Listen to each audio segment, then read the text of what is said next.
ઉમેદવાર જાહેર થાય તે પહેલા જ રાજકોટ શહેર કોંગ્રેસમાં શરૂ થયો કંકાસ। રાજકોટથી કોંગ્રેસના ઉમેદવાર તરીકે વિક્રમ સોરાણીનું નામ ચર્ચામાં આવતા વિવાદ થયો છે।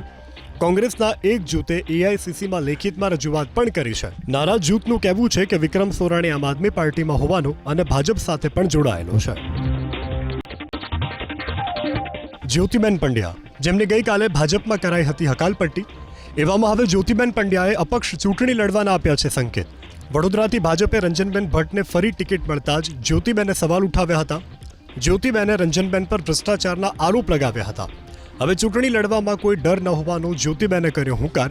કાર્યકર્તાઓનો મૂળ જાણ્યા બાદ નિર્ણય લેવાની વાત કરી છે। સૂત્રોના મતે આમ આદમી પાર્ટીના નેતાઓ પણ જ્યોતિબેન પંડ્યાનો સંપર્ક કર્યો છે।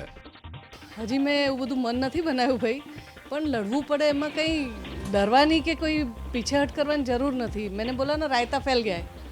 अब देखते हैं कि कितना कारवां बढ़ रहा है, कारवां जुड़ रहा है, कारवां बढ़ रहा है। सब साथ मिलकर जो तय होगा वो करेंगे।